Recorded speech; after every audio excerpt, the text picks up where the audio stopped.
నమస్తే అండి. ఇప్పుడు మకర రాశి వారికి. మకర రాశిలో ఉత్తరాషాఢ 2, 3, 4 పాదాలుగాను, శ్రవణం వారు 1, 2, 3, 4 పాదాలు, ధనిష్ట 1, 2 పాదాలు. వారికి రాజపూజ్యం, అవమానం ఎలా ఉంది చూద్దాం. ఆదాయం 14 గాను, వ్యయం 14, రాజపూజ్యం 3, అవమానం 1. వారికి కందాయ ఫలాలు ఎలా ఉన్నాయి? ఉత్తరాషాఢ వాళ్ళకి 6, 0, 0, శ్రవణ నక్షత్రం వాళ్ళకి 1, 1, 3, ధనిష్ట నక్షత్రం వాళ్ళకి 4, 2, 1 గాను సూచించడం జరిగింది. 4వ ఇంట్లో కుజుడు, 5లో రవి, బుధ, శుక్ర స్థితి వలన అంటే ఇష్టమైన కార్యక్రమాలు ఏవైతే మీరు అనుకుంటారో అవి సిద్ధిస్తాయి. శరీర అంగ సంబంధిత అనారోగ్య సూచన, ప్రాణభయం, బంధుమిత్రులతో కొంచెంగా విరోధం కలుగుతుంది. తగు జాగ్రత్తలు తీసుకోండి. మనస్సు అల్లకల్లోలంగా ఉంటుంది. బంధుమిత్రాదుల వలన కొంచెం ధనం వ్యయం అయ్యేటట్టుగా కనబడుతోంది. తగు జాగ్రత్తలు తీసుకోండి. వ్యవసాయదారులకు రుణములు తీర్చుకుంటారు. గత నెలలో మీరు ఏదైనా రుణాలు కనుక చేసి ఉంటే ఈ మాసంలో రుణాలను తీర్చేస్తారు. వాణిజ్య పంటలు వేసిన వారికి అధికమైన లాభాలు వస్తాయి. ఇప్పుడు ఉద్యోగస్తులకు ఆర్థిక పరిస్థితులు కుదుటపడతాయి.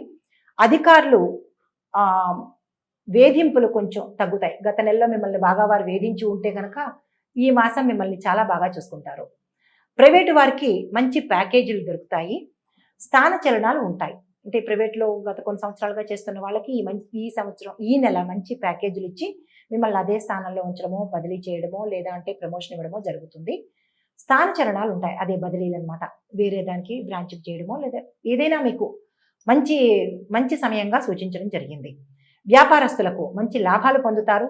సరుకులు నిల్వ చేసే వాళ్ళకి అధిక లాభాలు వస్తాయి. షేర్ మార్కెట్లో అనుకూలంగా ఉంటుంది. రియల్ ఎస్టేట్స్ వారు కూడా చాలా బాగా ధనాన్ని ఈ మాసం సంపాదిస్తారు.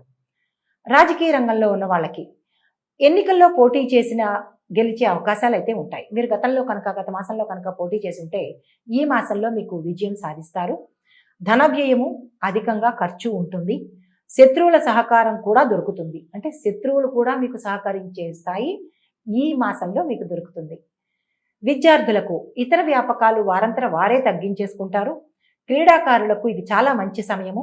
ఎంట్రన్స్ పరీక్షలు ఎవరైనా రాస్తుంటే కనుక ఇది తగిన సమయంగా సూచించడం జరిగింది. మీరు ర్యాంకులు సాధించే అవకాశం చాలా బాగా కనబడుతోంది. ఇప్పుడు సూచనలు, సలహాలు. మకర రాశి వారికి తగిన సూచనలు, పరిహారాలు. ఉత్తరాషాఢ వాళ్ళు ప్రతి ఆదివారం ఆదిత్య హృదయం చదవాలి, లేదా శ్రద్ధగానైనా వినాలి. మాంసాహారం మాత్రం నిషిద్ధం, తినకూడదు. ఆదివారం రోజు ప్రత్యేకంగా మాంసం మానేయడము, ప్రాతకాలం అంటే బ్రహ్మ ముహూర్తంలో లేచి తలస్నానం చేసి సూర్యుడికి ఓం సం సూర్యాయ నమః అని 108 సార్లు పఠిస్తూ రాగి చెంబుతో నీళ్లు వదలడంగా సూచించడం జరిగింది. తర్వాత శ్రవణ నక్షత్రం వాళ్ళు తల్లిని, భార్యను, భర్తను, పురుషులైతే భార్యను, స్త్రీలైతే భర్తను గౌరవించాలి, పూజించాలి. వారి మాటను మీరకూడదు. ఈ మాసం మాత్రం సోదరులను ఇబ్బంది పెట్టద్దు. రోజు చందమామని చూడండి. ఈ మాసం అంతా చందమామని చూసే ప్రయత్నం చేయండి. చూసి నమస్కరించుకోండి. వీలైతే చంద్రాయ నమః, ఓం చంద్రాయ నమః అని చదువుకోండి. ఒక్కసారైనా చాలు, 3 సార్లు అయినా చాలు, మీ ఇష్టం. మీకు ఎన్నిసార్లు చేయగలరో అన్నిసార్లు చేసుకుంటూ ఒక్కసారి చూసి నమస్కారం చేసుకోండి. ధనిష్ట నక్షత్రం వాళ్ళు మంగళవార నియమాలు మాత్రం కఠినంగా పాటించాల్సి ఉంటుంది. సుబ్రహ్మణ్యేశ్వర అష్టోత్తరం కానీ, సుబ్రహ్మణ్యేశ్వర స్వామి మంత్రం కానీ ప్రతి మంగళవారం చేస్తే తగు ఫలితాలను పొంది మంచి ఫలితాలు సాధిస్తారు. కష్ట నష్టాలు కానీ, ఒడిదుడుకులు కానీ ఉంటే అధిగమించి మంచిని పొందుతారు. సుఖ సంతోషాలతో ఉంటారు. ఈ నియమాలు పాటించి అందరూ సుఖంగా, సంతోషంగా ఉండగలరు. నమస్తే.